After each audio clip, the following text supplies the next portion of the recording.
coaching is a helping conversation, but it did originate as a practice with its name from sports coaching. Right? It has many other kind of grounds, but usually when people think about coaching, they think about sports coaching, right? I mean, sports, fitness, you already came from that perspective.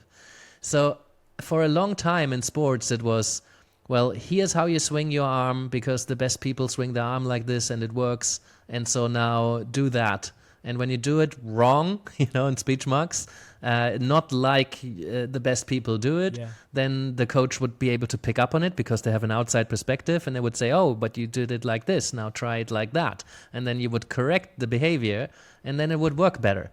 Right? But then Timothy Gallwey in the 70s was a tennis coach and he brought psychology into this coaching game. Right, so he focused on the inner game because he realized that after a certain level of skill, you're not battling the opponent on the other side of the net anymore. You're playing against fear and self-doubt and concentration or lack thereof. Right, so any kind of performance coaching at that level in the 80s, 90s was not anymore about teaching someone how to do behavior, but holding a space where you can learn. Right? And for that, I don't need to be the expert. I don't need to know exactly how you swing your arm. I don't need to be a better tennis player than you or a better leader than you are or a better parent. I don't even have to be a parent or a leader or a tennis player. I can just hold space and, hold a space that's conducive to learning.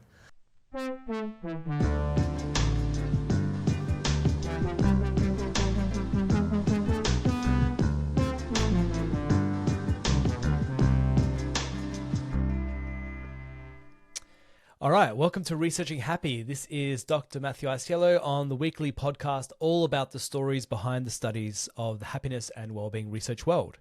Firstly, apologies again for a delayed episode release. It's been a really busy month. I've been in and out of some of our rural towns in South Australia, working with some prison staff out there, working with some wellbeing and resilience training, basically.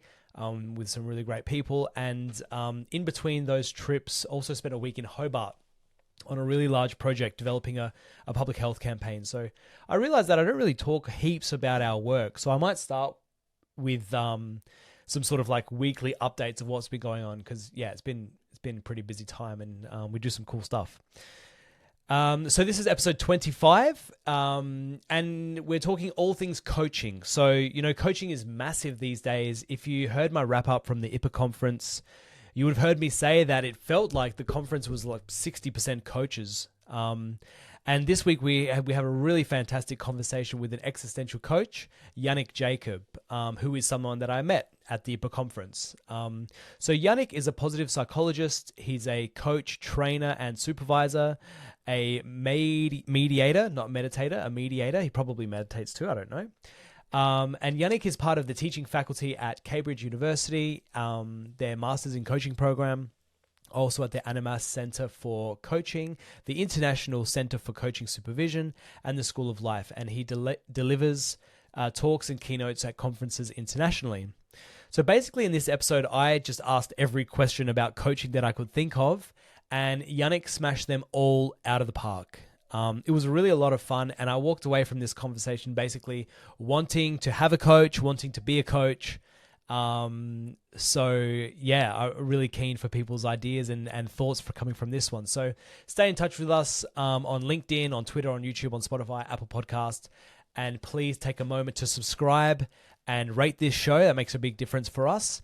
And most importantly, like I say every week, send this out to someone that you think is going to love it. That's really what we want here. So welcome, Yannick, and enjoy. Okay, so let's get started. We've got Yannick Jacob on Researching Happy live from, I believe you're in Berlin? I am in Berlin indeed, yes. Back home? Back home, Berlin always felt home. I'm not from Berlin, I'm from Frankfurt, so Germany is my home. But I don't know, I had this weird sensation since I first stepped into Berlin that I think I'm from here. I'm not, but it feels like it. So it's nice to be in a place where you feel home, Nice. Yeah, that's cool. I have some embarrassing, I think, German geography. I was reading The Pied Piper the story from with my son tonight, and it said I didn't realize it's the Pied Piper from Hamlin, and I thought I don't actually know if that's a real city or not, so I had to quickly Google. Yeah, okay, cool. So that's good.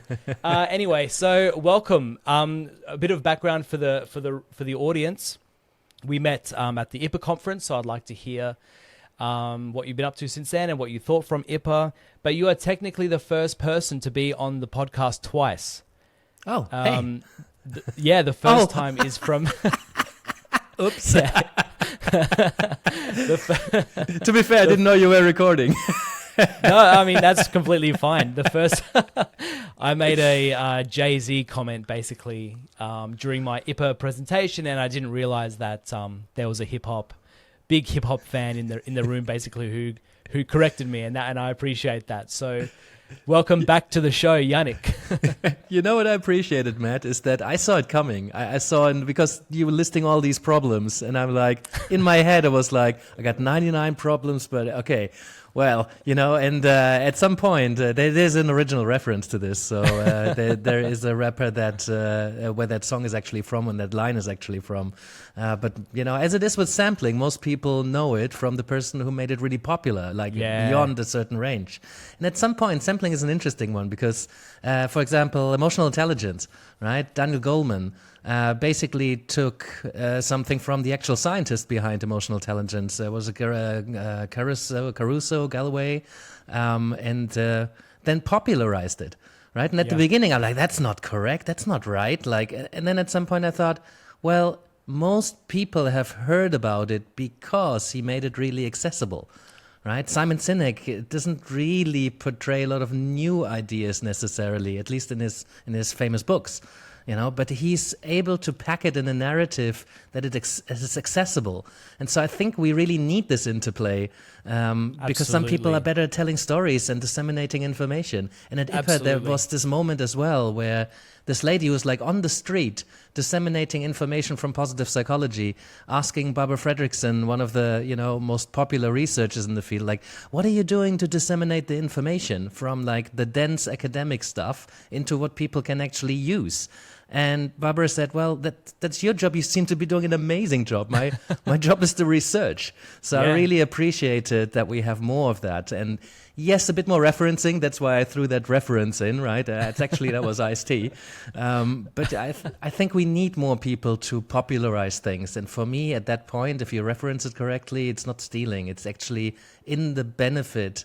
I'm sure Ice-T got a bunch more hits on his song since Jay-Z popularized it. Since you corrected me at IPPA, I think, I had a bit of a spike.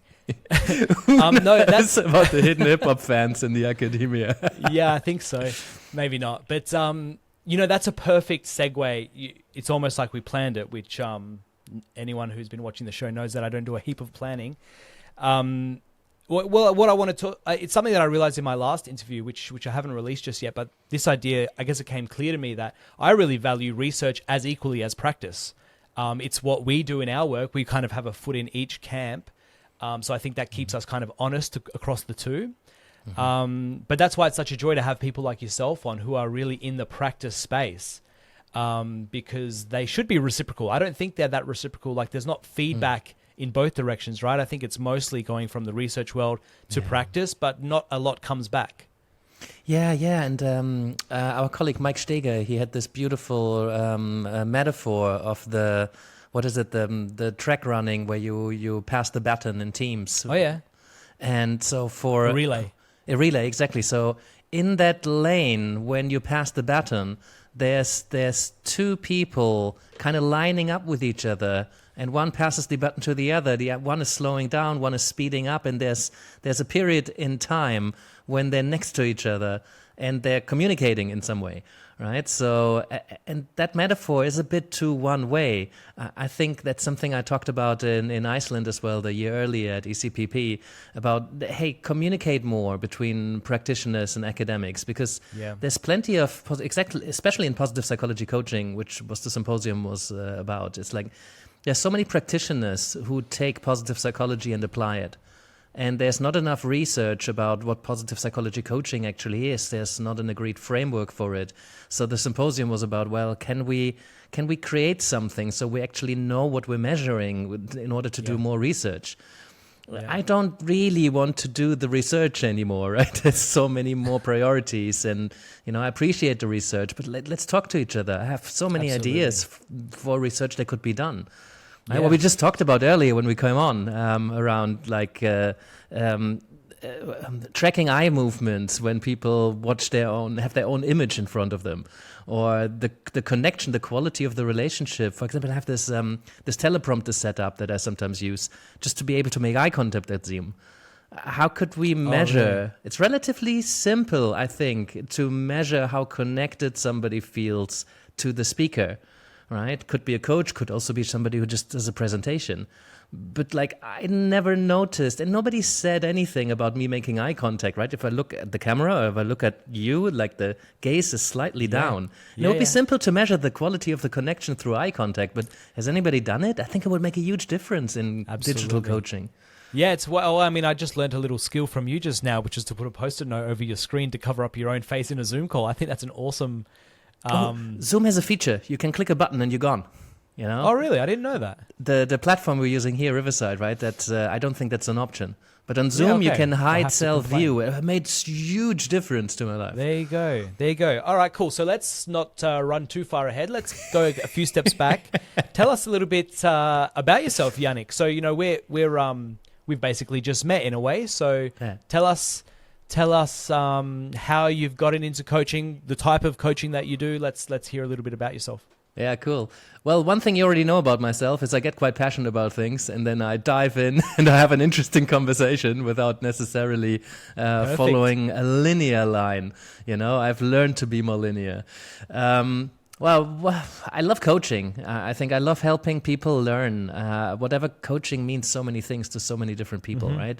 But I love creating spaces where people can get more in touch with who they are and how they are and what they want and what the world needs, and navigate some pretty challenging questions. Navigating your life, your career, your work, your sense of meaning or purpose within this human condition that is, characterized and by anxiety and dilemma and challenge. It's pretty difficult to be a human being. There's a lot of challenge out there.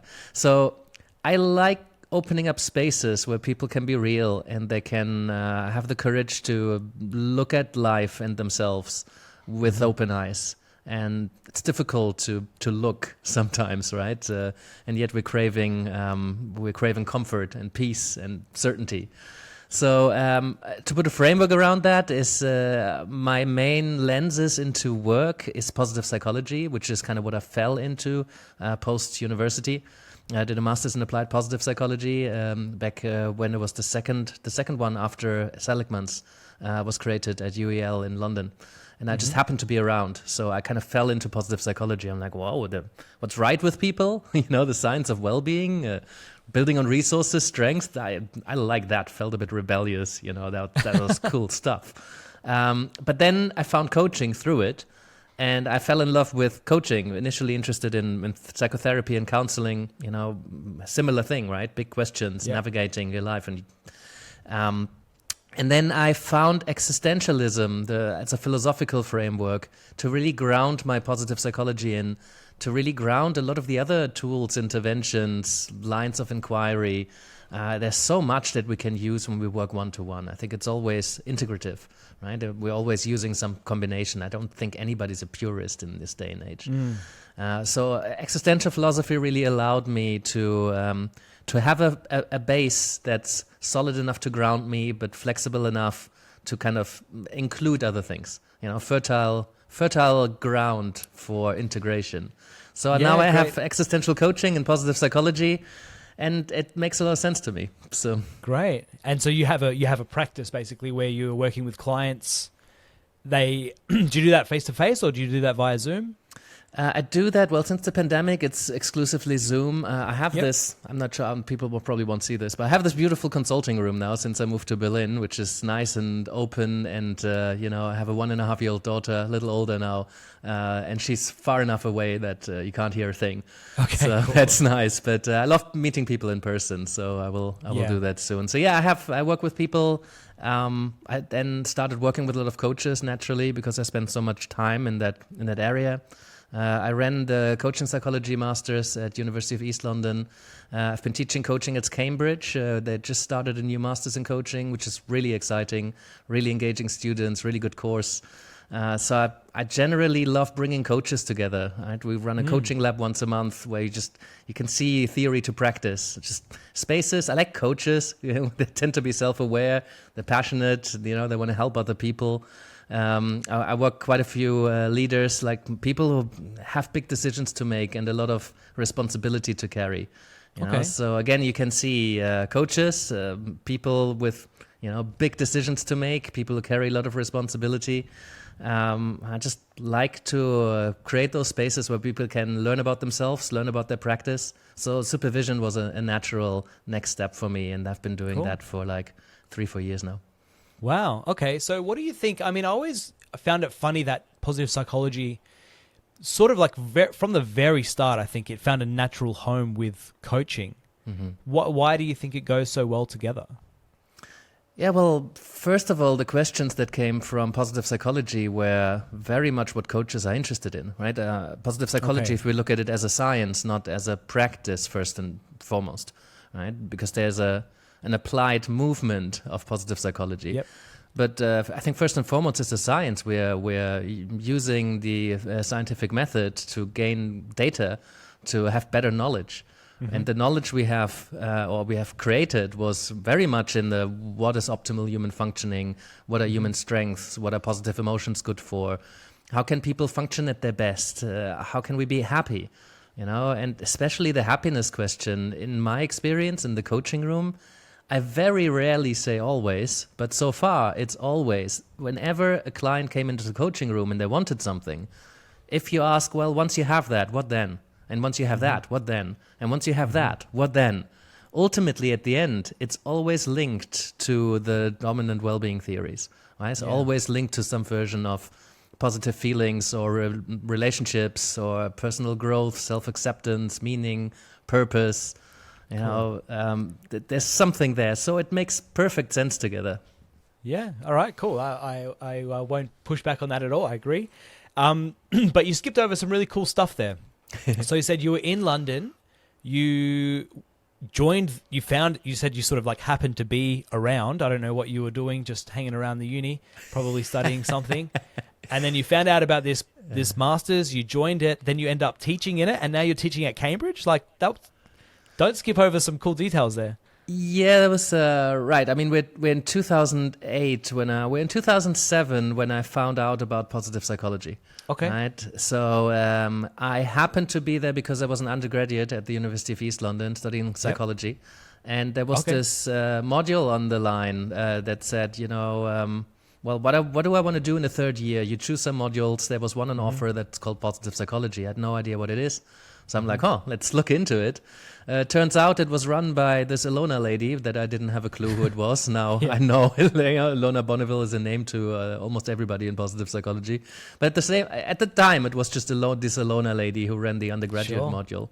And I was researching flow as my undergraduate thesis. Cool. So that was really interesting to me. And so when I saw the masters in Pennsylvania, I said, Ilona, there's this one master's in the world. I'm interested in studying it. And she said, well, there's another one now, and it's here with me, and cohorts 2 starts in September. Seriously? So I was very much like, well, I'm going to do that then. That's cool. That was, lucky break. I might have gone to Philadelphia at UPenn. Pennsylvania, sorry. Philadelphia would have also been cool. But yeah, I happened to be there, and that was a pretty easy interview into the program. Yeah. And that just opened a lot of doors for me. Awesome. How cool is that? I mean, it strikes me that like right place at the right time is just so much of what life is about. Yeah, and the thing is that once you engage passionately in something, I mean, I had already chosen to study psychology out of an awareness of what my strengths are, not from a positive psychology perspective, but I knew things where I needed novelty. I always had lots of different friends. I always had tried lots of different sports. I was kind of a multi-potentialite, as I know now. A great TED Talk, Emily Wapnick.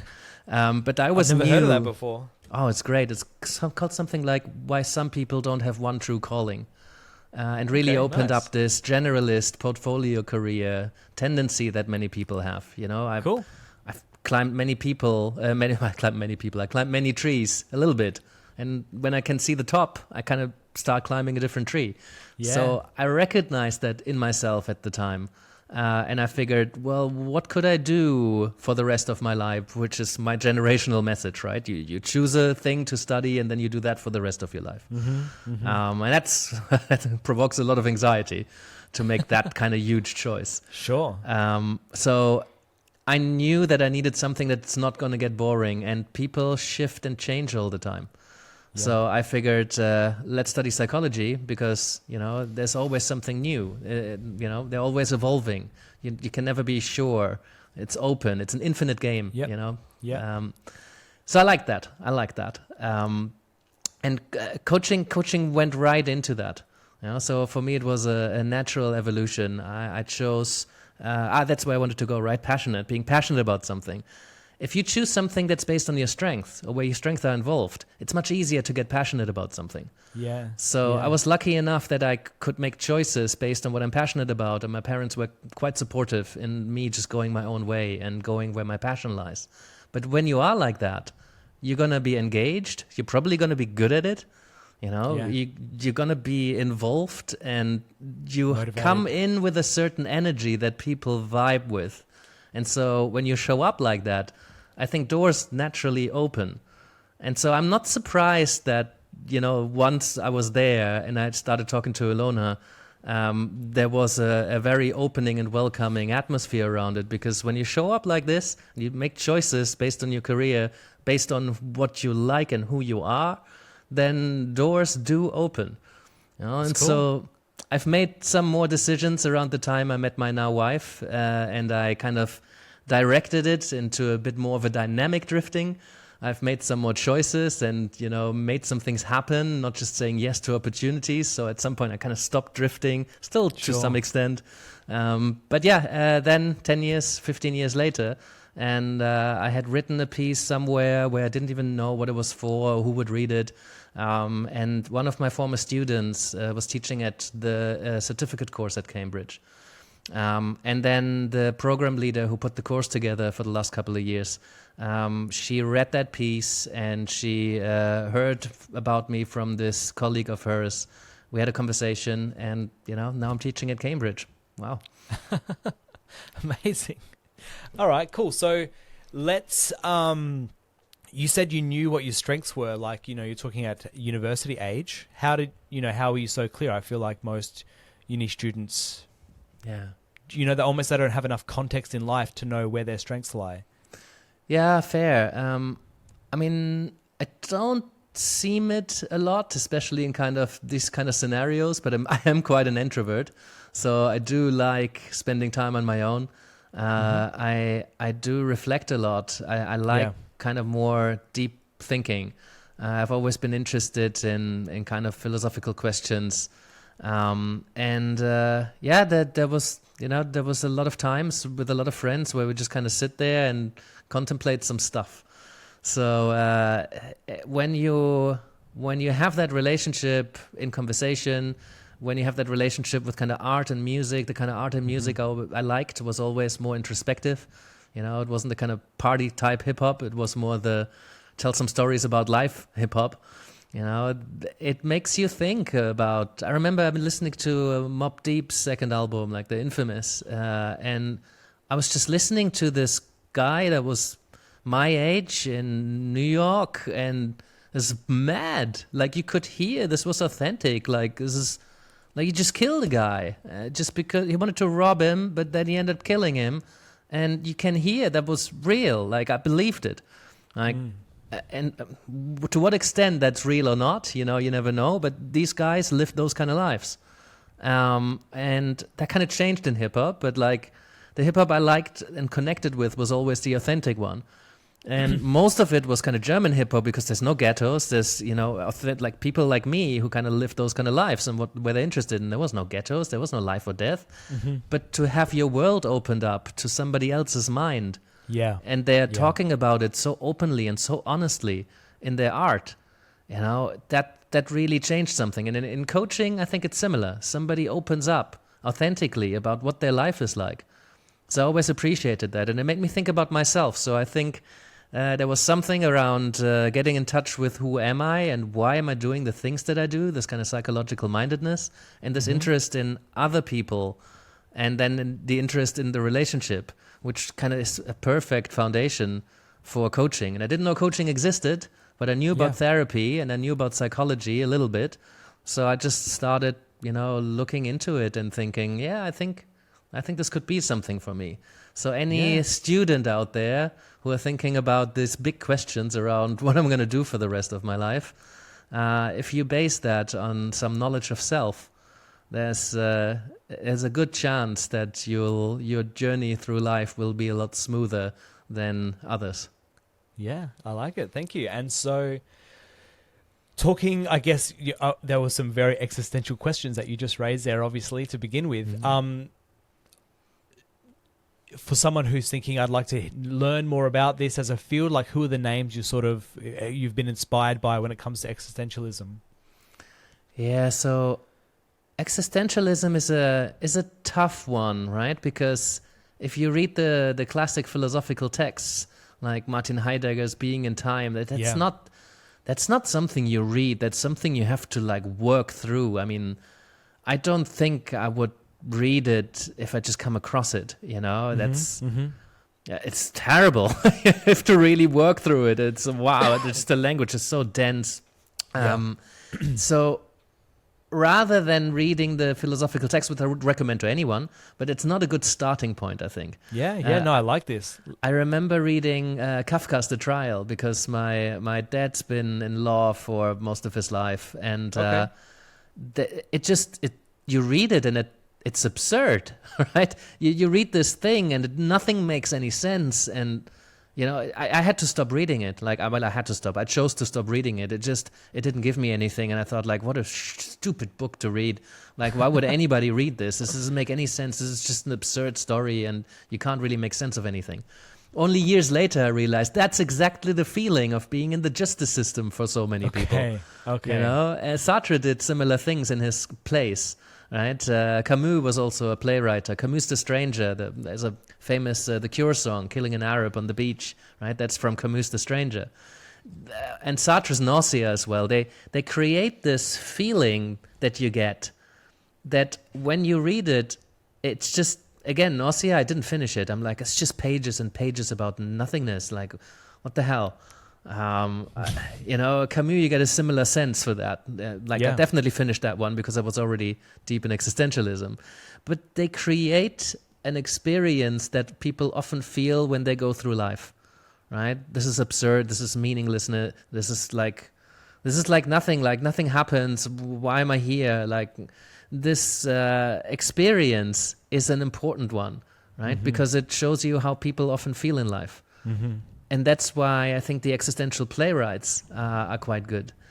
I would say I did a little project over the last, 8 years or so, that I call This is Existential. Anybody who wants to look at it, reach out. I'll send you the link, or maybe we can put it in the show notes if you run any. Yeah, please. I've collated sources that illustrate the existential condition, the human condition, quite well.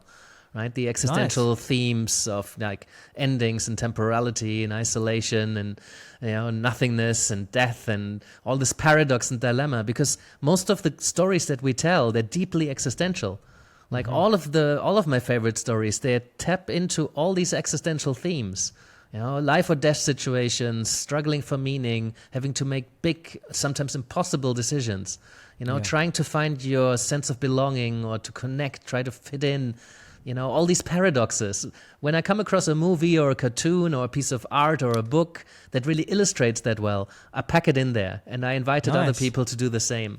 So there's a huge list of movies and shows and books that kind of, that's a good starting point, because no matter what you like, no matter what kind of culture you like, you'll find something.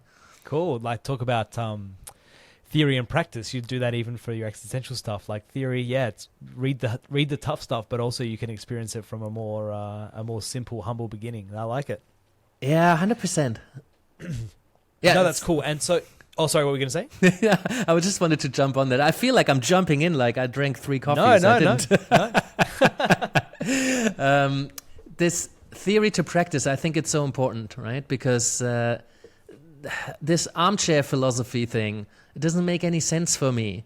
I mean, it does make sense for me because I've spent a lot of time with academics, and I think a lot of academics that I've met, definitely quite a few, they enjoy sitting in their thinking houses. Heidegger wrote most of Being and Time in his cabin in the woods.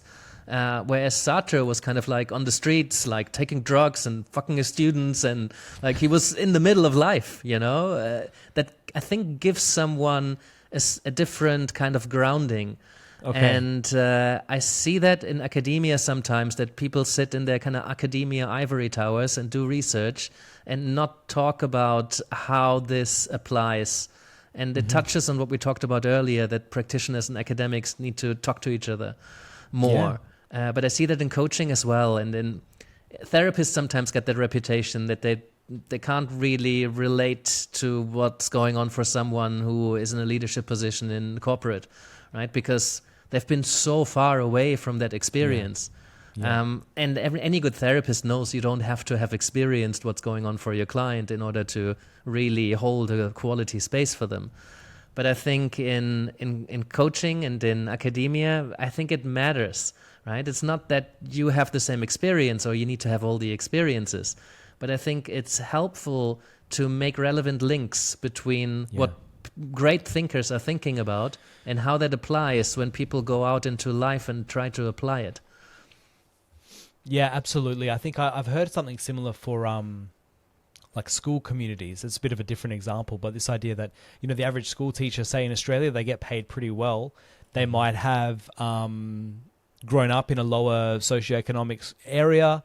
They teach in the school of their community, which is awesome. But pretty soon they've got like upward mobility. They could probably leave, that community, for example, and then that connection is almost broken. The way that you resonate with those experiences starts to change. Maybe as you forget some of the struggles that you may have experienced over time. So yeah, okay, that's interesting. So I'm really interested in, what is good coaching versus bad coaching? Like maybe I'm a, I don't know, something negative. Maybe I'm a moron. But when I hear coaching, like I just think about personal trainers, right? And I can imagine like fitness trainers. Yeah, like fitness trainers. Yeah, exactly. That's where my mind goes. Clearly there are better and worse personal trainers. So I'd be really keen to hear, like, what does a coach, in your perspective, what does a coach do? What does good versus bad coaching look like? And maybe, without throwing too many questions at you, how does the sort of the existentialist perspective that you bring, how does that sort of shift it up? Yeah. Wow, that's a big question. How do we tackle this? Sorry about that. No, I love big questions. Okay, cool. Maybe very brief history of coaching kind of came from, Passmore argues that, my colleague Jonathan Passmore argues that we've done some form of coaching conversation since the dawn of time. Yeah. Right? You could get critical about that, but coaching is a helping conversation, but it did originate as a practice with its name from sports coaching. Right? It has many other kind of grounds, but usually when people think about coaching, they think about sports coaching, right? I mean, sports, fitness, you already came from that perspective. So for a long time in sports, it was, well, here's how you swing your arm because the best people swing their arm like this and it works. And so now do that And when you do it wrong, in speech marks, not like the best people do it, then the coach would be able to pick up on it because they have an outside perspective, and they would say, oh, but you did it like this, now try it like that. And then you would correct the behavior, and then it would work better, right? And that works to a certain extent. Makes a lot of sense, right? But then Timothy Galway in the 70s was a tennis coach, and he brought psychology into this coaching game. Okay. Right? So he focused on the inner game because he realized that after a certain level of skill, you're not battling the opponent on the other side of the net anymore. You're playing against fear and self-doubt and concentration or lack thereof. Right? So it becomes a psychological game at high levels of coaching. Then Sir John Whitmore and Graham Alexander, I think, they took the teachings of Tim Galway and brought it into the organizational space. Alexander developed the GROW model. Whitmore published a book about it. Many of the coaches listening to this will know about it. They then developed coaching inside McKinsey in the 80s and took these ideas of coaching and brought it into settings that aren't about athletics. They are about mental athletics, if you wanted to call it that. Right? So any kind of performance coaching at that level in the 80s, 90s was not anymore about teaching someone how to do behavior, but holding a space where you can learn. Right? And for that, I don't need to be the expert. I don't need to know exactly how you swing your arm. I don't need to be a better tennis player than you or a better leader than you are or a better parent. I don't even have to be a parent or a leader or a tennis player. I can just hold space and, hold a space that's conducive to learning. So I think when we go back to the question, what's good coaching, what's bad coaching, it depends on your perspective.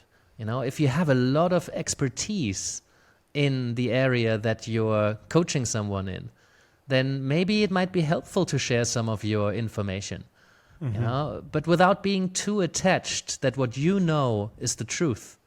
That's what that person needs to know. Exactly, or even useful. If you have a lot of expertise and a lot of experience, chances are your information or your expertise or the story you want to tell or your own experience of being a leader or a tennis player or a parent might be helpful in some way. But, the new coaching that developed then, the facilitative kind of coaching, really, that's a big in the existential coaching field, right? The phenomenological method, really bracketing what you think you know, put all of that in a box, put the lid on for the time being, and really tune into what's going on for this person in front of you. And when you hold that mirror up, when you hold that space, when there is no judgment, when you're just really curious, you're with that person, you're committed to their learning, but not by teaching, but by holding that space where they can reflect and think and ponder on what they do, and they get some feedback from the outside. You share some observations, but without judgment, without wanting to push them in any particular direction. They need to decide that. In my experience, I wouldn't say that's better coaching necessarily, but it certainly opens up more ways for this person to learn and to own what they learn, to take responsibility for that, so that they're not dependent on what you know. And the coach doesn't feel so heavy because of the responsibility of having to know the answers and having to be better at this and having to provide all the results. So I now believe that there is a place and time and value in all coaching approaches, whether that's quite authoritative or whether that's quite facilitative. Heron's intervention styles have been around since the 70s. Frame your space in the coaching continuum, in this helping by talking continuum. I'm this kind of coach or I'm that kind of coach. Doesn't really matter. You can be the teachy, information sharing, performance type coach, and that has a place to be. And it might just be exactly the intervention that somebody needs. Yeah. So what's good coaching, I think, is coaching where the skill set and the attitude and the philosophy that the coach brings matches what the client wants and what they need. Yeah. That's better than if there's a mismatch. Yeah, that's nice. And I can imagine that overemphasis on you, the coach's experience, could sort of devolve into like a guru style, like the wisdom of the guru kind of style practice, which I can imagine like gets kind of cultish pretty quickly. It could, right? But it could also be a very professional mentoring type relationship. Yeah. Where, the mentor just has been in a lot of these kind of places and they are in a much better position to share some of their knowledge and their experience. But a professional mentor would also not be too attached and actually helping this person do their own thing. And not just, the gurus tend to be, oh, you have to be all like me and all aspire to be like me. Okay, and that's nice then nuance. it becomes kind of godlike, and that's a bit odd. But there's also, guru has become the term has become a bad rep, right? I think there's some kind of gurus out there. When you say, oh, this person is kind of my guru, it could be a positive thing, right? Because it's essentially, it's a role model that is really influential. And if that guru then keeps their ego in check and not, unethically takes advantage of people, then I don't have that many issues with somebody having some sort of guru in their life. I like it. As you were speaking, I'm thinking of Ted Lasso. I'm sure you're probably sick of being beat over the head with Ted Lasso. I'm not sure. No, that comparison hasn't come around. I still have to watch the show. I watched the first 10 minutes and then we both fell asleep because we were just tired of parenting. But it's been great. I really liked it. So bring it on. Good 10 minutes. All right, cool. So, I mean, look, I think Ted Lasso, I've watched the show and I enjoyed it. What I think it shows is the coaching in the style that you would probably like to see, which is it's in the context of sport, but it's not in the style of a traditional sports coach. It is very psychologically based. I don't really have the ways to describe it so much, but I think it is about basically holding space for development, as you would say, having those helping conversations. I don't know if you're much of a soccer fan, but or a football fan, but there's this Australian coach is an Australian Greek coach. So he's a big sort of hero for the local people here. His name's Ange Postecoglou, and he's sort of risen the ranks through Australia into the UK, and now he's a Premier League coach. He's coaching Tottenham. Oh, cool. So I thought there must be a Ted Lasso. You can't rise that well by just being an old school coach. He must be having these Ted Lasso style conversations, but then you kind of Google it and it's not the case. It's just him yelling like a real old school kind of guy. Lots of swear words, lots of sort of things. I wonder, what's your reaction to the sports world? Are you looking at coaches like that and you think, is there a place for that, or you think it's not best practice? Yeah, it depends on the context, right? Okay. And it's even a little hard to say that, because what I want to say is that's not best practice. But also, when the house is on fire, somebody needs to tell you to get out of there and exactly where to go, right? Okay. And you need to run because there's people behind you, and if you don't run, they're going to die. It's some authority might just be the best way forward here, right? Okay. So I think most of the time the house is not on fire. And when we think about coaching, a coach usually comes in, or you work with a coach, not when the house is on fire or you're in a deep hole, or you need something, you're drowning and you need something to hold on to, right? That's not usually the coaching context. In soccer, football, by the way. Yeah. Apologies. That's okay, 20 years in the UK.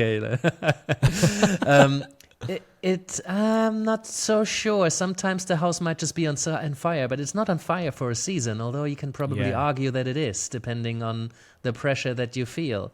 I really don't think you get the best out of people with an authoritative coaching style throughout. No way. Occasionally, it might just be the thing that somebody needs to hear, right? So if a coach can adopt that, and sometimes there's huge egos in football, right? I mean, I've worked with a few huge egos, not in football, but I can see how in a group setting, somebody just needs to have their ego made a bit smaller so that you can actually go work with each other again. I think sometimes you need to hear that.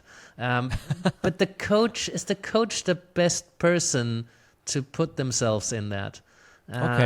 That's where the different styles come in, right? I think sometimes when you're on the pitch, you might just need to hear a couple of swear words so you actually have somebody's attention.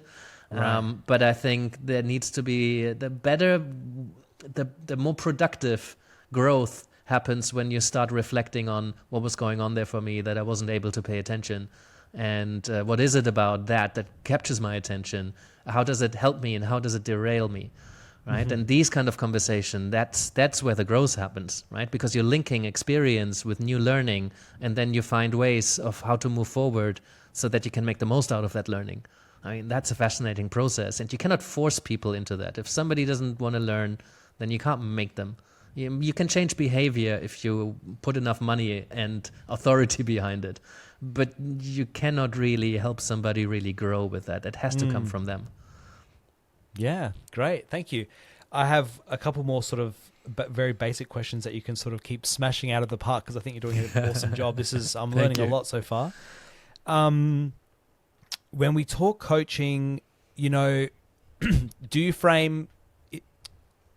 So I don't even think I believe this answer, but I'm just going to put it out there so you can smack me down. Would coaching be a more useful therapeutic relationship than the current therapeutic sort of authoritative styles? Yeah, it's actually perhaps a much better question than you might think. Because what I see, one of the trends I see in coaching is that a lot more coaches kind of bridge that. They have gone over the bridge. Not sure what the bridge is, right? Where's the line between coaching and therapy when you're trying to help someone figure something out, right? And it's hard to draw the line. So a lot of coaches actually want to go further than what is considered coaching traditionally. Right?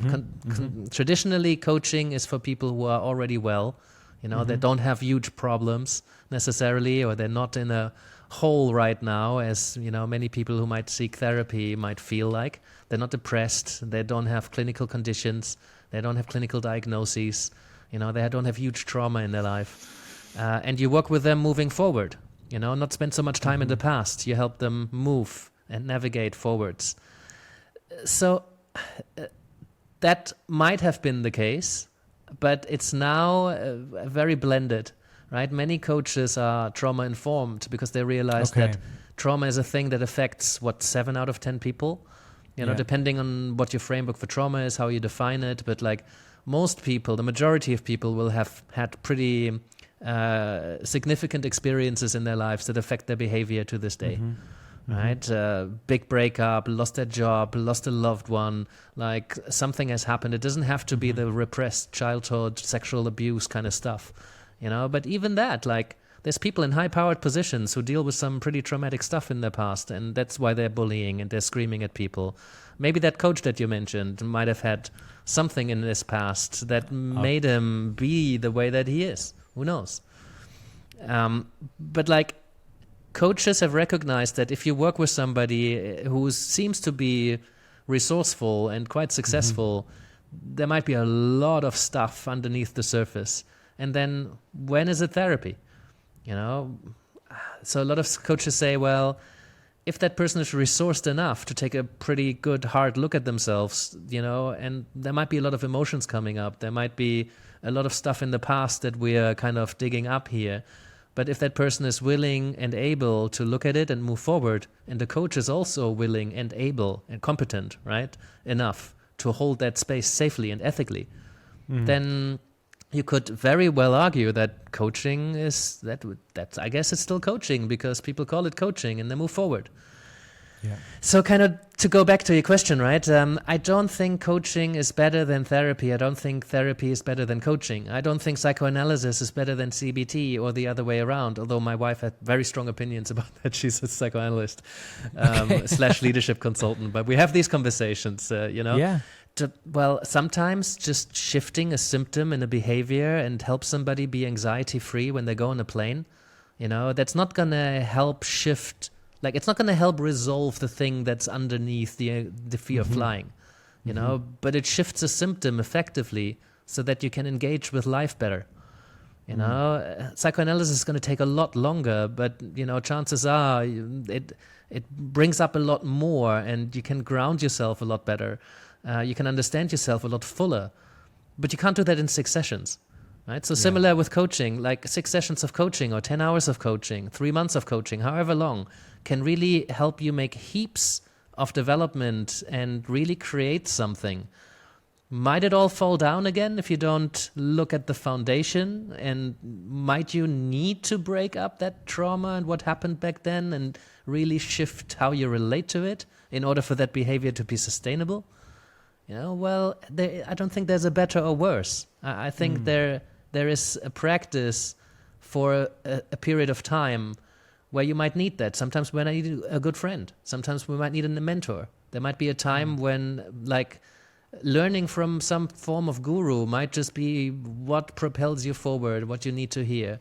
And sometimes you need to go deep into your past and really talk about your father, and really kind of bring that up and work through that in depth. So I think it's always context specific. So therapy has its place, and all the different forms of therapy have their place. Same with coaching, same with mentoring, consulting, teaching, being a friend, So context, I think. Context and like getting the right fit is key. Yeah, absolutely. No, I agree with you. And it's funny how I think, sort of the professionalization of practice means that people are in their little silos and you sort of just fight for whichever aspect you come from, and you forget that you're in your own silo. So I fully agree with what you're saying. Two more questions on this topic and then we can move on. Sorry to keep... Feel free. I can know keep how answers this a bit. feels to you. Try to keep this short, but that was another big question. Need. I love your questions. No, man. I think, I don't know whether this is big or bad. I was surprised at IPPA, how many coaches there were. Like, there are just, seems like a huge proportion of IPPA was there for coaching, which is fine, which is cool. But I was surprised that there seemed to be like, I'm going to say majority, but I probably spoke to like 5 people, so it's not the majority. There was almost a consensus against a standardization of practice for coaching, like an accreditation. We're talking about the blurry lines between therapy and coaching. Like you put your risk hat on and you think that some sort of accreditation process might sort of improve the quality. Like, which do you sit in, one camp or the other? Yeah. I mean, the answer will probably be context again. Yeah, I mean, on my own deep dive podcast talking about coaching, when I sit down with guests for like a long time, or the Coaching and Psychedelics podcast, at the end I always ask that question: what do you think about regulation? Oh, really? Yeah, because it's there to keep clients safe, right? It's there to standardize the practice. Yeah. And through my research lens, my academic lens is pretty clear. We need standardization. We need a clear framework that we can say, this is coaching, and this outside of that is not coaching. And if you coach within a certain accreditation, then that's clear, and it's like, what it is, what you'll be measuring. That's the only way that you can, get good evidence that coaching works or doesn't work, because you need to define what coaching is and isn't. And that's just really, really difficult to do. And I kind of stepped away from that. That's why, I'm kind of less interested in getting involved in the coaching research myself. Because what are we measuring? Are we measuring the questions that this person asks, or the relationship that they have? Yeah. Are we measuring how they hold their body, or are we measuring the expectations that a client brings into this? Are we measuring the effectiveness of the approach, the philosophical lens? So it's riddled with confounding factors. So from that point of view, I still think it's that coaching psychology research is really, really helpful, even if it takes out something where there's a lot of confounding factors. And over the next 100, 200, 300 years, I think we're going to get somewhere that is going to be a lot more useful, especially with AI. Like, we need more coaching methodologies where we maybe take those confounding factors out. That's going to be a lot more important. But the other much stronger part of me is just like appreciating the lack of regulation, because it allows people to enter the space, without all of these closed doors and red tape and institutions where you have to spend so much money either to be members or to do the training. Like, you can read a bunch of books, or you can just decide to be a coach. And if you're committed and curious and you're willing to help, then chances are you're probably doing some good work. And if you're careful not to take on clients that are too vulnerable, or where I mentioned it before, right? Willing and able. Like, you need to be competent and you need to be willing. And if people reflect on how they work, and they're not overly confident perhaps, or they're not too bold, maybe reckless in who they take on as clients, and they're aware of what the consequences are of teaching or holding space, of asking certain questions, then I think people can do really good work. So there are professional bodies in coaching that do draw frameworks, and that draw reasonably good ones depending on how you relate to it, right? The International Coaching Federation, the Association for Coaching, European Mentoring and Coaching Council, just to name the three big ones, right? There's people out there who say these are competencies for good coaching. You know, here's an ethical framework of what you should or shouldn't be doing to work ethically. And here's an infrastructure and colleagues and a process, accreditation process where people can then say, well, I'm reasonably confident that you're a good coach because you wear that logo and you've invested the 100 hours experience and that many hours of training, and you went through this whole process and you paid for it. Like, that's a professional coach in front of me. There's plenty of professional licensed therapists who are really not very good, so no system is perfect. But I guess it's a helpful system. For sure. Yeah, that was my question, I guess, because as you were describing the fact that, kind of anyone can become a coach, call themselves a coach, there are obviously some red flags that people would raise. Mm-hmm. I guess the next question is, would accreditation actually stop that? And the answer is it reduces it. Not to the it would exactly, but not to the degree that you would probably feel much better about it, say, than without the regulation. I would say to the degree that I would feel much better about it, right? I'd much rather have a therapist, like the likelihood of having a therapist that went through with a license that is terrible is much less than working with a therapist who is unlicensed to be terrible. Right, so to do some stuff that they're just not aware of, because at least I can be sure that they've sat there while the training was taking place. Okay, at least something sunk in. Yeah, they have done a large number of supervision and placement, and they, that's if my GP sends me to a therapist, chances are they've done, and I know for certain they've done a number of training, and it's the same with coaching, right? Yes, I mean, I do have some coaches in supervision. They've done the ICF route, and now they practice differently. And in some ways, it's in tension with the ICF framework. So I think they need to ask themselves, do I still want to wear that label? Because the label opens doors into work, right. But maybe you don't do it like that. Like when you start driving, like everybody who passes their driving test, in almost every country, I hear other stories about Mexico recently, but like in most countries where there's some regulation around driving, you know how to drive correctly, but then do you really drive like that 3 years, 5 years down the line, 10 years, 15 years down the line? Your chances are you're a better driver, but chances are also that you wouldn't pass the driving test again if you took it. Yeah, I gotcha. That's a nice analogy. All right, very cool. And so you've been raising this point a few times, which I think is a really interesting one, around the difficulty of researching coaching.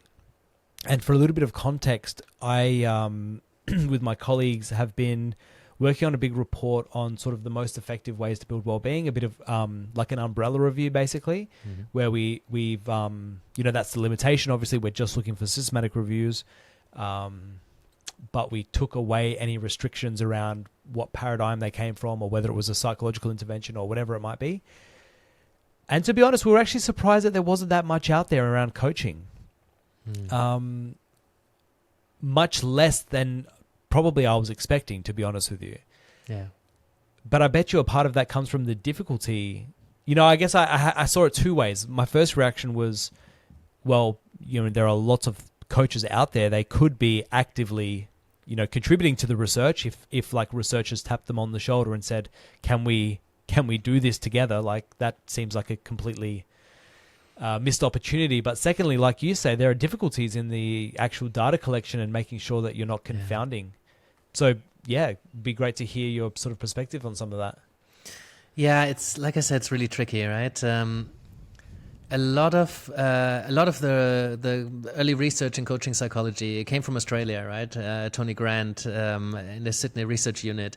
They've done a lot, right? But most of that was with their students from within their university circles. Yeah. And that's a classic thing in psychological research, right? It's done with undergraduate students, and they're available, they're there, but it's a certain population, and also like. if you look at it out in the field, out in the real world, so to speak, right? Which coaching client who's invested and paying a decent amount of money, right? Coaching is often not cheap. Would they really want their conversations transcribed, even if it was anonymous? To what extent do they have confidence and trust in the research process? And then many coaches would be uncomfortable even offering that to their clients because they don't want to risk the relationship. With Zoom, it might be easier now because it's so easy to click a button and then forget about the record button. If you have a camera stuck into your face, it's very different. Yeah. And I noticed a real shift just by asking for testimonials after trainings. People have no issue with just having somebody click record on Zoom than if you ask them for something in person in terms of recording. But yeah, so that's already difficult to sign up real clients.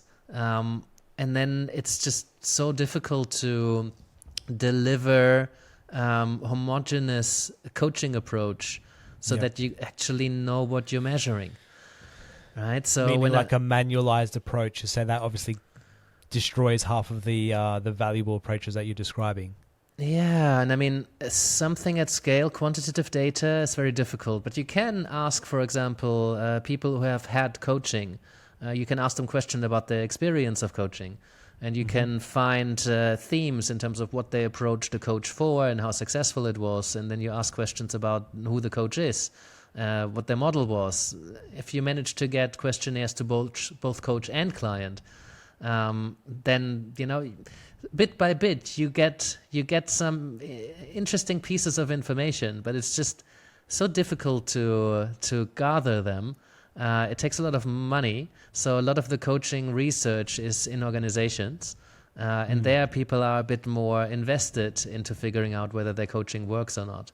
But most coaching practitioners, they're out there coaching people. They don't really care about researching something where they see limited value, and the real value would only really emerge in like 50 years.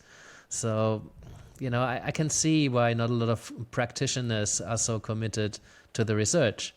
And then also coaches often I find are a bit pick and choose in terms of what research they use to support their coaching. So I see a lot of coaching research that comes out, which is basically, well, here's proof that my coaching works, so to speak. And that makes sense. Like if you coach like 25 people and you do interviews about how effective that was, what you're measuring is your coaching. Yeah. So it's got limited value for all the other coaches out there. Yeah. But I mean, if enough people do that, and then you look at themes between those, but then to what extent do you account for the bias of that coach who's also the researcher? Then every coach would have to pair up with a neutral researcher. It gets just very complicated very quickly. No, I got you. It's funny because I just saw on Twitter the other day, like one of the leading sort of voices in mental health care in Australia, kind of responding to some data that was showing that, I think, like, don't quote me on this, anyone, but something like, the effect sizes of therapy just weren't that high, basically. And it's just amazing how you can take that any way you want. This idea of like, you talk about Heidegger and bracketing and stuff like that. You can take that in any direction that you are motivated to take that information. So for him, it wasn't obviously, therapy doesn't work, let's throw it out, which, I'm not saying is the case either. He was really taking it to that next level of saying, well, this is on average. We're not taking into account what did that person come in with, what did they need, how was the person to intervention fit, or even the relationship between the person and the therapist. But it's funny that you go to that, they go to that level to argue for their chosen kind of intervention, but don't ever sort of argue that that level of nuance is required at the onboarding stage. Yeah. Do you know what I mean? Like if that was really your position, you'd be saying, well, I think that this is so important that the relationship between a therapist and the client should be almost tested at the beginning of everything. And if there's no match, then that we should have something in place to sort of safeguard that. Yeah, for sure. I'm always skeptical about, well, this works and this is the success rate of such and such. And if you do enough studies, and in therapy there have been quite a lot of them, you get something that is a bit more real. But then also usually, how do you define success? That's why the overwhelming majority of therapy research is using a cognitive behavioral approach, because it's much easier to say this is what success looks like, right? And here's an intervention, and now we can measure like to what, on the scale of 1 to 10, how scared are you still to go on an airplane, or a bit more sophisticated, right? There's anxiety scales, etc., social anxiety. There's a scale for almost everything now, which we can use in research to get closer to, let's say, okay, let's assess your experience of meaning. We'll use one of the scales, and then you assess it again 6 months down the line with something you might call meaning-focused coaching. I wrote an article with Mike, meaning-centered coaching in the workplace. Like you could use and create a methodology of meaning-centered coaching in the workplace using his Karma or Spire model, depending on whether that's a member of staff or somebody in a leadership position. And then you do sophisticated measurements, and then you can figure out whether that was effective. But like when you say, okay, therapy is 40% effective, we'll look closer. What does that mean? How has success been defined? I remember that data as well recently. I think somebody at IPPA picked it up. What we know is that the success rate hasn't increased in the last 20, 30 years. And I think that's significant. That's in line with some of the research that I know around what constitutes or what mediates coaching success and therapy success. And the actual approach that we're using only has I think it's like a quarter of what we can influence. Half of it is the relationship that we have. Half of it with the client.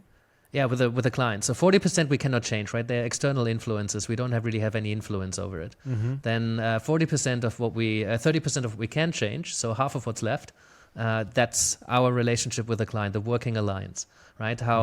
What is that a trusting, confidential space? Do I feel this is a person I can open up to?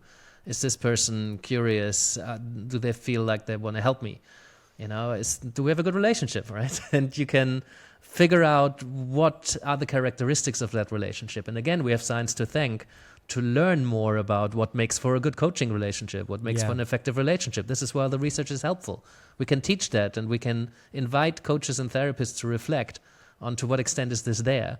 We can ask clients to assess that. But the actual approach that we're using is only 15%. That's a quarter of what we can influence. And the other 15% is hope and expectations, right? The good old placebo effect. If I think that this is going to work, and maybe because this person charged me thousands of pounds for a couple of sessions, then I'm going to get more out of the work, even though that person might be quite unethical. It must work, or very well overpriced. But if I am convinced that this person must be the shit and that this is going to help me, then it's going to be more likely to help me. And the numbers are, subject to shift and change depending on context. But I get your point. A quarter of what we can influence lies in my expectations and hopes for this. It might make sense to invest in a really good website that looks very professional, so that you create more expectations that this is going to be a good thing. Gotcha. Maybe even dress up for the occasion. And that's something I'm like, but I never cared about what I'm wearing really. And then at some point I'm like, it does make a difference to how much value you're getting, and then to what extent am I gonna, how am I gonna show up when I'm in a particular context? Because I know the way I dress can either create trust and a good relationship, or it could, also disrupt the relationship or the expectations, which is very interesting. Yeah. Okay. That's cool. Awesome. Okay. So just for the last sort of part, I don't want to hold you up for too much longer. My last question is really... I'm enjoying this, by the way. I've got another 20 minutes if you want. Yeah, perfect. Yeah, I'm glad you're enjoying it. I hope the listeners are enjoying it too. I'm definitely enjoying it. The last one is really just around what does a coaching... I know this is the wrong question to ask, in the sense that you're saying context is all important and the relationship's all important. But in terms of like a general, like someone goes to coach, you know, they find a coach, what could they expect? You know, like is there a rough sort of agenda, or how does that kind of work? Yeah. So I think the most important thing that people should expect when they go see a coach is that the coach is able to frame their space, as we mentioned earlier, right? That the coach, what does that mean? That the coach is able to kind of lay out how they work, what the work is, what they expect from the client, what the client can expect from the coach. Yeah. You know, a bit of contracting, right? So what is this? How does this work? Maybe they share their philosophical or psychological perspective, you know, their technical approach. They should be able to communicate as best as they can what they can and can't do, right? And it's difficult to put into exact words, because what I often say to clients is like, look, my coaching can only go so far. And I don't say coaching can only go so far. I say my coaching can only go so far. Yeah. Existentially, I'm comfortable with maybe much bigger questions or more emotions than maybe some other coaches are comfortable with. But I tell them, I cannot tell you exactly where the line is. What I can tell you is I get this strange feeling in my bottom left part of the belly that is telling me that I think this is no longer me territory, right? I don't think I'm no longer the right person to help you or the best person to help you. Sometimes the best person to help you is just the person that's present with you, you know? But like when I get that feeling, I'm like, ooh, I think we're moving towards the edge of my zone of competency. Maybe we're too far. Maybe it might be more helpful to you to really take this door that we just opened and go to someone to pick it apart on a weekly basis, you know, maybe at a lower price, maybe over a year or two. You know, I don't know, but like it feels like we've reached a point where that's no longer what I do. Right? And every doctor does this. So, you know, if you have a broken bone and you go to a heart surgeon, they'll tell you that's not my work. I don't do that sort of work. Okay. And it has nothing to do with you too broken. It just means this is not my style. This is not my thing. I think you would be much better off working with this colleague of mine. Yeah, okay. And so how much, like on average, I'm sure this all changes, there's lots of variance, but you know, how much is it specifically goal oriented? You know, like I guess in that there's two questions, like are your conversations all about, you know, this is the goal that you've set and we're sort of working towards that? That's kind of one part of it. But the second question is, how long do coaching relationships last on average? You know, is it like we've achieved the goal, that's it? Or how does that kind of work? Again, as you will imagine, right, it depends on the context, but this is another good question to ask. And in that first conversation where we contract and that coach tells you about how they work, they will probably cover that already. Typically, a coach would expect you to come in with some idea of what you want out of the work. Some coaches expect you to have a very clear idea of what you want to be working on, right? So that's something to be negotiated, I guess. I always say, if you have something very clear, a vision that you can see in the future, something you want to do, a person you want to be, a version of yourself you aspire to, you know, some impact on the world that you want to have, then I wanna hear all about it, and I want to engage all of your senses, see how embodied it is, right? If you have a clear idea of where you want to be heading or who you want to be, great. Then we have a focal point, and we can make probably quite quick progress on that. It's very focused work then. But and often how people often come is it the in. case? Yeah. Yeah, often. Well, I'm an existential coach, right? So that's kind of with me, right? So when people kind of look at my website or hear me speak, that's there. So I probably have more people coming into my coaching room that say, well, there's just this big question that I have. I'm left like, yes, if you ask me what I want, I kind of want an answer to this big question, but I don't even know what the question is. I just know that right now what I'm feeling is not how I want to feel. But I don't think I want to see a therapist because maybe I had bad experiences with therapy, or I don't really feel like therapy. I want something that's a bit more forward oriented, right? So now I'm here, and then we can agree that, okay, we're not going to have a SMART goal. We're just going to start talking, and then I trust the process, and if you trust the process too, then let's see where this is going.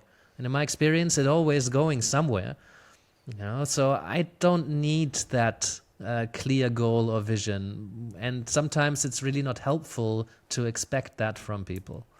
Yeah. How long does it last? You were asking as well. Yeah, right? yeah, please, yeah. I forgot my own question. I regularly have people that come for my consultations are quite long. So I regularly have people who say, well, what I came here for, it was actually sorted now. And like, I kind of know what I do. I'm so sorry. Like, I don't think coaching is the right thing for me right now. And I'm quite happy about that because I know those people will come back or recommend me. Right. Yeah, cool. So sometimes it's a session and sometimes it's years. So how long's a consultation? Like, are we talking like 2 hours or something, or 45 minutes? Or I block 2 hours, and that's quite long. I'm actually rethinking that at the moment. But like, okay. I like the format. I just have less time now, so you know. But when you have 2 hours, you don't need 2 hours very often. But when you have them, you really already hear the person's story. You get to experience them. You already start a journey. They get an experience of what coaching might be like. So it's not an abstract thing that I tell you about, but it's a thing that you experience. And then at the end, all the doors are open. And if you then ask, hey, do you want more of these kind of conversations? You know, because you already kind of felt and experienced yourself in the future, in the scenario that you want to create, or you know, you have some trust in the space because it's no longer abstract. You know what it's like. You've just experienced it.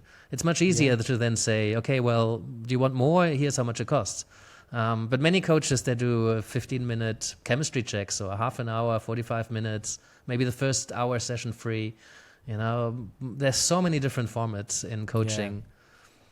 And so what would be like your longest relationship with a client, if you don't mind? Oh, my longest relationship must have been, I'm pretty sure the person I have in mind is probably the longest one. I must have worked with him since 2016, 15. Wow. Yeah, something like that. Great. Yeah, that's cool. Obviously, they're clearly seeing benefit, and that's why they're hanging around. So that's nice. Yeah, we're in like the 5th round of coaching, I think. What does that mean? The 5th round? They've like come on and off, you mean? Yeah, so they kind of come pretty constantly, but it started via an agency, and then the agency stopped doing work, and that person left the organization, but they wanted to continue. So in the beginning, I think they had 2 sets of 6 sessions. They were quite short. And then now they're on her 3rd round of 10 hours. And usually those sessions are between 45 minutes and an hour every month or 2. Sometimes there was a few months break. Yeah. Nice. All right, great. And so I do have one last question. I'm sorry I said that I wouldn't be any more questions, but fair play. Go on. Too bad. Yeah, too bad. I just imagine you have really interesting conversations with people basically all day, every day. Some people are terrible at making, small talk, basically. And then a lot of people sort of like resent small talk because you say, oh, how are you going? Oh, good. How are you going? Good. All right. That's the end of the conversation. Like, you must have some cool small talk opening conversation starters that you could share with some people. This is completely putting you on the spot now. Small talk? Well, I don't. Okay. No, because I don't really believe in small talk. I mean, I know there's some small talk, right? But when you're in the coaching room, certainly in my coaching room, I don't think anything is small talk. Oh, no, definitely not. I'm talking about just like for the average person who just says like, I want to ask more. I just want to have a more interesting conversation with someone. Oh, right. Like, I guess I'm thinking like, I've heard someone say, rather than saying like, how's it going?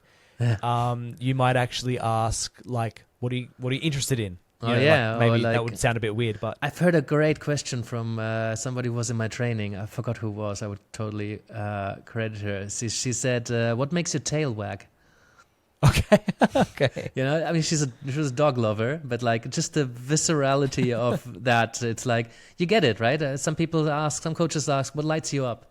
Yeah. I heard a great question. I was on a podcast by Gary Krotas. He asks, where in your story do we have to go to understand the person that you are today? That's cool. That's their unlock moment. It was a great question. What's been a great experience that you've had in the last week? So, I mean, there's so many questions you could ask. I like to pay attention to what's in front of me. right? So if somebody talks about the weather, they never just talk about the weather. They talk about their relationship with uncertainty and with relatedness and with predictions and probability, with belonging, depending on how they talk the weather. There's just always so much in there. So I think if you pay attention to what somebody tells you, then there's so many openings into no longer small talk. So if somebody says, "Hey, how are you?" and you say, "I'm good, and you?" then probably the conversation doesn't last that long. But if you say a bit about how you are, maybe show a bit of vulnerability, maybe ask an interesting, like, "Ooh, what's that behind you that on the poster that looks interesting?" And then you're probably going to tell me about something that's meaningful to you because it's meaningful enough to make it into your background. So if you just pick up on something that seems interesting and you're genuinely interested about it, people tend to open up. The last bit I would throw in there is I have a colleague called Georgie Nightingale, and she for many, many years made it her thing to have better conversations, more interesting conversations. Cool. So I think, I'm not sure if she already wrote the book, but she has a lot around. Georgie Nightingale, Trigger Conversations was her first company, just bringing people together and giving them interesting question prompts. School of Life also has a bunch of interesting question prompts. So if people want to learn to ask more interesting questions, those are a couple of the sources I would recommend. All right, fantastic. Well, I've now thought of a question which I'm not going to ask because I think that would kick us off for another 2 hours. I'll ask the question. You don't have to answer it. I'll just. Let's see if I can answer it in 2 minutes. No pressure. You can just tell me to shut up, basically. But I think from the very start of this conversation, like self-reflection was one of the biggest things that you highlighted.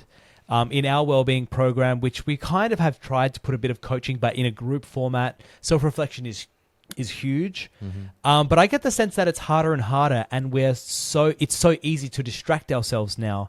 There aren't. Mm-hmm. You talked about your sort of introverted, growing up personality, where you had opportunities to stop and think. And I just think we are. For reasons that are within our control and probably out of our control, just don't have those opportunities anymore. Like, is there a place, I'm not going to ask you to go into it too much, but is there a place you would recommend us to look into if you wanted to build more self-reflection in your own life or to prompt more self-reflection in others? Yeah. TikTok, I'd say.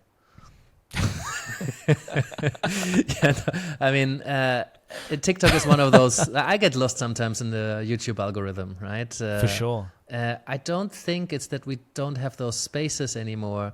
I think it's so much easier nowadays to get distracted into stuff is specifically designed to suck our attention in. Yeah. So no wonder if there's cocaine lying around everywhere, then it's going to be so much easier to get distracted or to tap into that if you're already someone who's developed that kind of flavor. So maybe not the best metaphor, but like there's, but it is in a way because there's drugs around everywhere. Well, right? It's like YouTube. Exactly, you're right. It is an addiction. TikTok. There's all the parallels to addictive personalities, and so once you develop addicts, which YouTube and Facebook and TikTok are doing more and more brashly. Right, that's gonna be a regulation that we really for need. Younger and younger people, right? Yeah, so I don't think the space. It's not like everybody can go take a walk and just breathe in and develop meditation habit. Go sit in the park or go just sit in their room and stare out the window like we used to when technology wasn't available to distract us. I think what we need to build is the awareness that this is pulling us in, and the ability to decide where we want our attention to go. And I had a huge epiphany at some point where I realized that meditation, apart from just being there, is a way that we can train our attention to go where we want it to be. Right? Not the kind of guided meditation, but like it's a good entry point. Once we get to a point where we just sit there and we're just there and we just observe our thoughts, every time we catch ourselves being on a train of thought somewhere else, when we actually was our attention to be present, then every time we recognize that, it's a win, because now I have the opportunity to teleport myself back into the present moment and refocus my attention. So if we learn that more and more, and I hope meditation will be at all the schools everywhere across the world in a very near future, because I think that's the antidote, that we recognize, oh, my attention is being drawn in a particular direction. Yeah. Do I want my attention to go there? Do I want to do this thinking? Do I want to just let my mind wander right now? Or do I want to take charge of where my attention goes?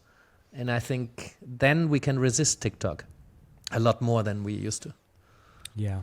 All right, perfect. Well, that is a great way to end it. Yannick, thank you so much for your time being on the show. Yeah, really enjoyed it. And so where can people find more about you? Yeah. Thank you for your curiosity and attention, by the way. I really loved your questions. People can find me by probably just Googling my name now. Existential stuff comes up quite a lot. My website is existential.coach. If you're a coach, I have a website for coaches that's called rocketsupervision.com. That's all the kind of reflective spaces for coaches, some training opportunities. And I've created a coaching lab a couple of years ago. We mentioned linking theory to practice, right? So once a month, we run an event where you can see 45 minutes live coaching session by someone who's experienced, make sense of that for the next 45 minutes, ask questions, reflections, and then go practice and try out a new way of being or a new technique or something. So if you go to gocoachinglab.com, you'll find membership options, and we're still selling individual tickets. So if somebody wants to see what coaching looks and feels like, not just theoretically, but actually what it's like, then every month there's a new style, and we reflect critically on what just happened, and then we learn something. And it's a cool community too. Fantastic. Yeah, that's nice. All right, fantastic. Well, thank you very much, Yannick. This has been an absolute pleasure. I've really learned a lot. I've got all my sort of dumb coaching questions off my chest now. Hey, really when you get the next list, let me know. I'm happy to do this again. Fantastic. Thank you, mate. Cheers. Mate, thank you.